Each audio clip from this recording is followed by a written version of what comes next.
And a very good morning, good afternoon, and good evening to you, wherever you are on the planet today. Here we are again, last meeting of March, the 27th. And as usual, I'm in the hot seat here as host. I think you all know me by now, but Mike Wozniak, member of the board, and very happy to be here today. Sheeta is with us and will be moderating through the session. And Sheeta, was there anything that you'd like to add before we move on? No, just a big hello to everyone. Thank you, Mike. Thank you. Eckhart, of course, is also with us. Eckhart, was there anything that you would like to say before we start the meeting? Maybe just a very brief comment. We had a board meeting a couple of days ago, and I gave a quick report to our board about the actual participation of our members in meetings and classes. And we know that our average participation in these weekly meetings is about 120, 130, sometimes 140. But we really don't know. I wanted to know how many of our members do actually come and visit and participate in these weekly meetings.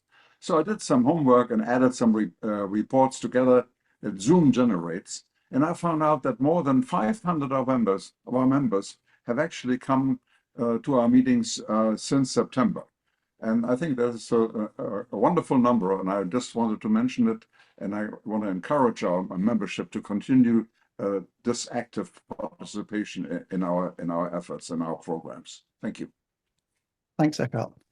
Just have a couple of announcements before we hit the meeting. Just a reminder, first of all, that everything you need to know ever about NMUG is available on our website, including the message board, and I'll be talking about that in just a second.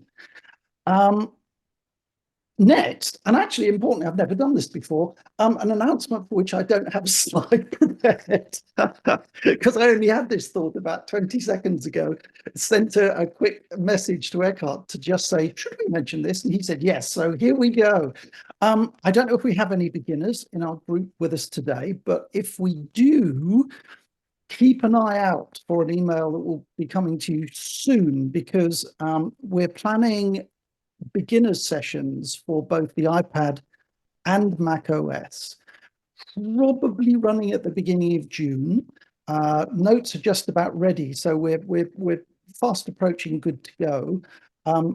Lots of involvement, I think, probably from Dan, from Sheeta, from myself. We want to make it as relaxed and easy to understand as possible. So if you kind of class yourself as a beginner, please come along. And other things I need to mention. First of all, we all know Dan, of course. Dan has built our fantastic website for us.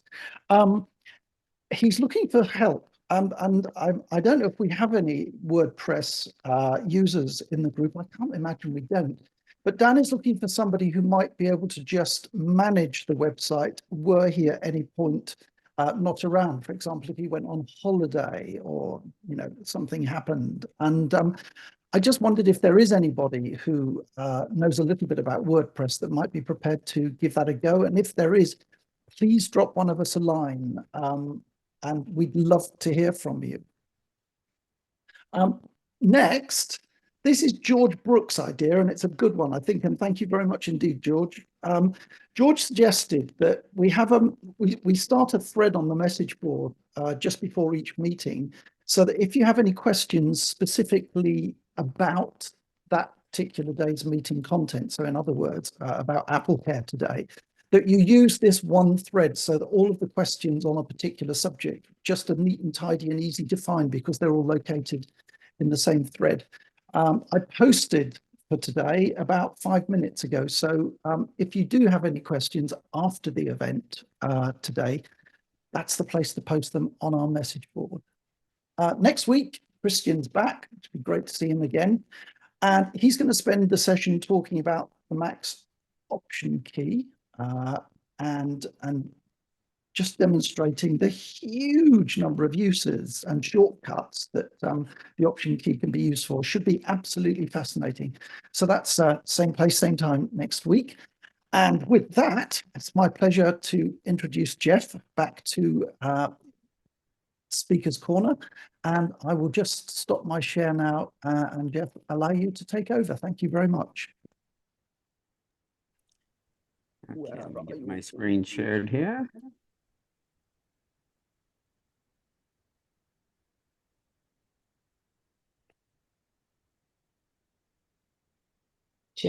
Jeff, is there a control panel blocking your access at the top of the screen? No, I can see the screen now. So, Okay, okay. okay, perfect. Okay, so today what I want to talk about is AppleCare. So if you've ever bought an Apple device, a phone, an iPad, a Mac, AirPods, anything that Apple sells under their brand name, including the Beats brand, is eligible for an AppleCare, which is now called AppleCare Plus. And AppleCare is basically an extension of the standard warranty that you get with every Apple product. So both free and paid versions are called AppleCare.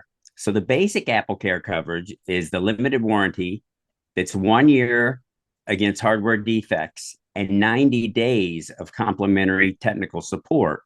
So once you turn on your computer or activate your watch or your phone, that's when this ticker starts. So you've got a year for manufacturer defect repairs, and then you've got 90 days where you can call Apple 24/7 and ask them a question. So after 90 days, you must have AppleCare Plus to get support at no charge.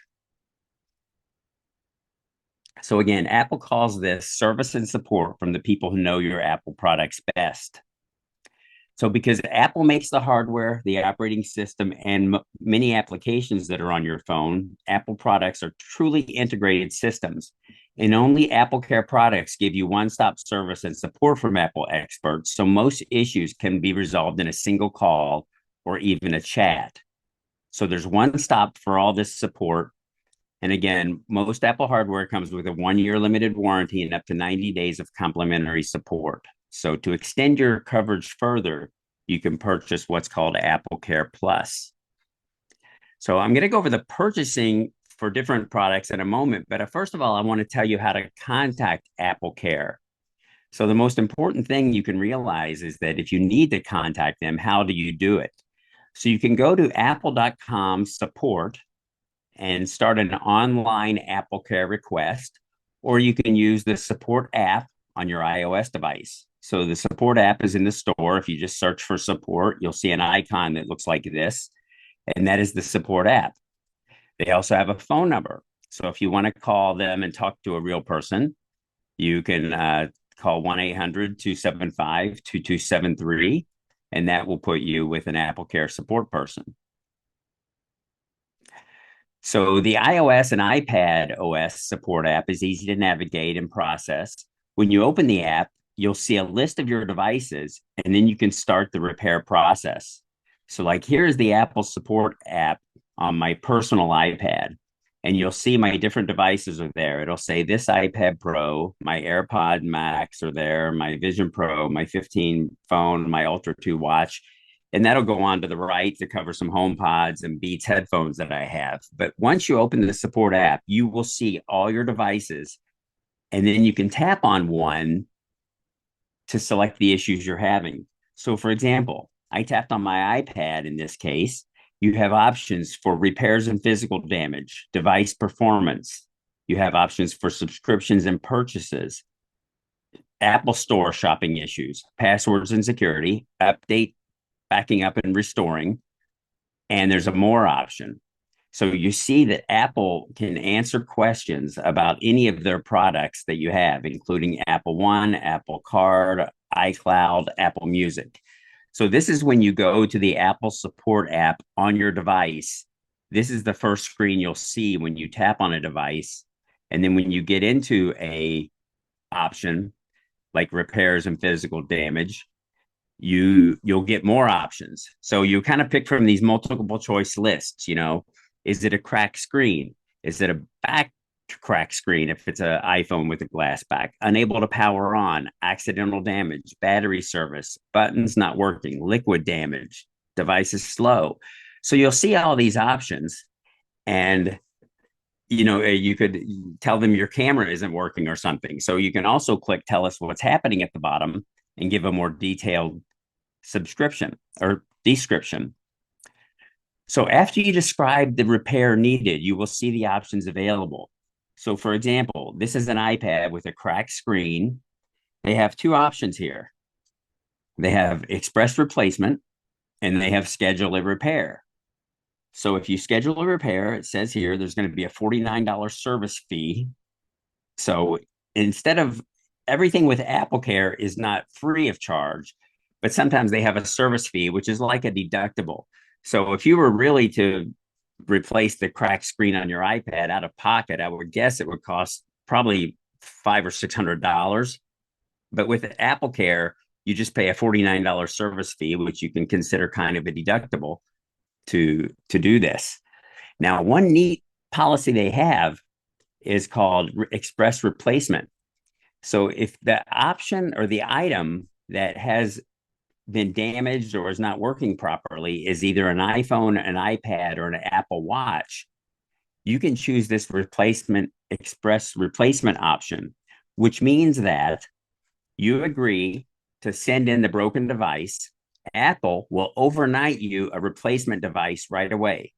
They will charge you the $49 deductible, the service fee, and they will charge you the price of the replacement phone. So if you have an iPhone 15 Pro, they will charge you $1,100 plus the $49 on your credit card. They will also send you an empty box to return the damaged phone in. So as soon as they receive the damaged phone at the UPS store and they scan it in, that bigger part of the deposit, which is the cost of the replacement phone, will be refunded to you. So you'll end up paying only $49 out of pocket. That's a really great option. And again, at the bottom here, they have articles about how to restore your device, how to back it up if your screen isn't working, and then iPad screen service pricing. So if you did have